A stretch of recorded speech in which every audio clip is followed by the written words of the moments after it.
Ready to give it some life? Let's get to inking. We're gonna need these.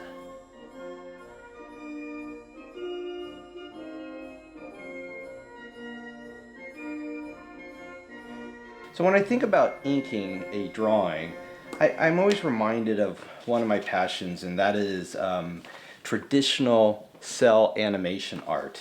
And the way that is done is they do all the animation, they do it very roughly, and then there's a guy who does a cleanup drawing.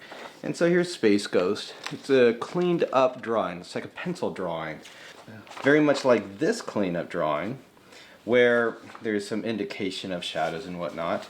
But what they would do is they would then take a piece of celluloid or acetate, clear plastic basically, and they would trace it. And you get this very exact, precise line of what the cleanup artist did.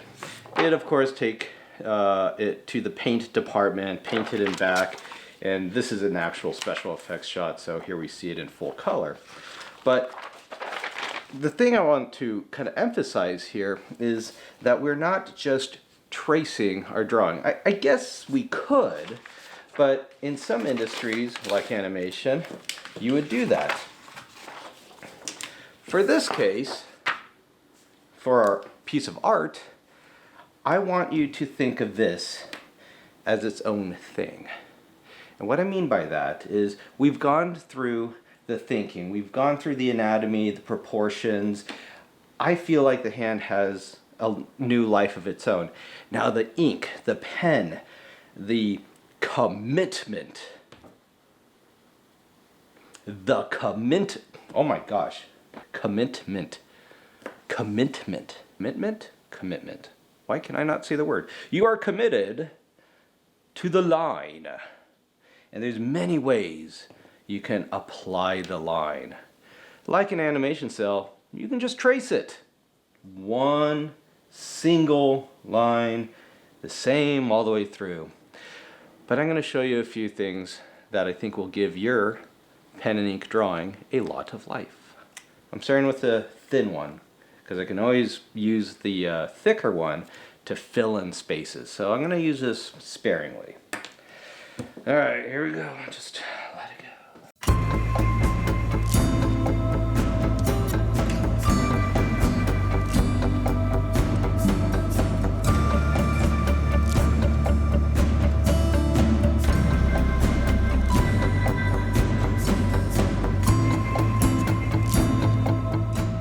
There's that whole idea of a flowing line and allowing the ink just to be beautiful in its own way.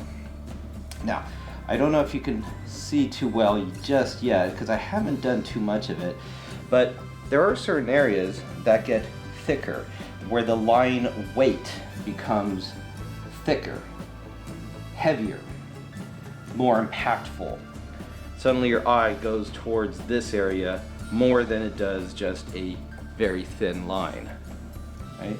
And I like to use thicker lines on the edges. Now, I'm being a little tiny bit sketchy. Why? Because honestly, I like it. You can be very exact.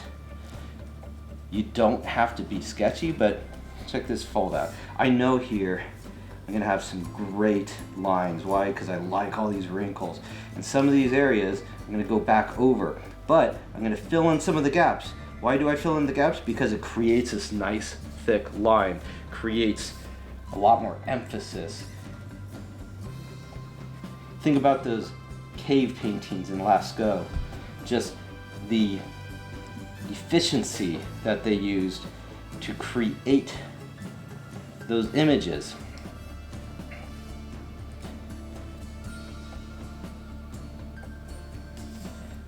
I want a little bit of shadow there, so I'm going to use black and white. It's almost like posterizing. It's almost like looking at a stencil in a way. That's a lot of times how it's done. Suddenly that area becomes more impactful because there's that high bit of contrast.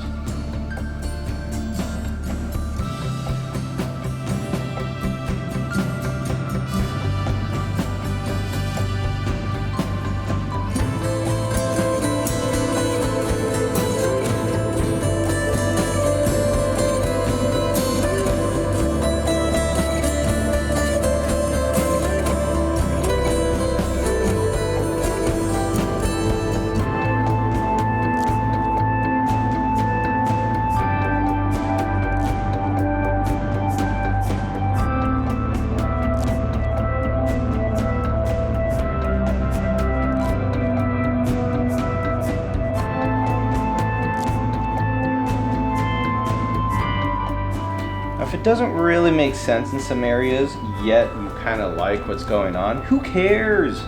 It's okay. If it works, it works.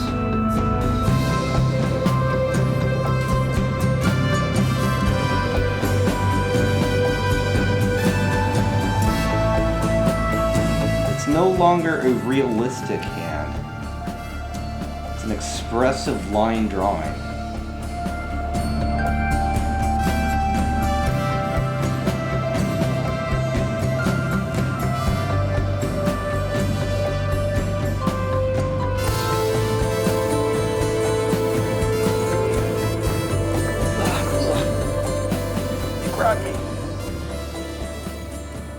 I'll probably go back to it more, but I have to see how the background integrates with it. So let's go for the background.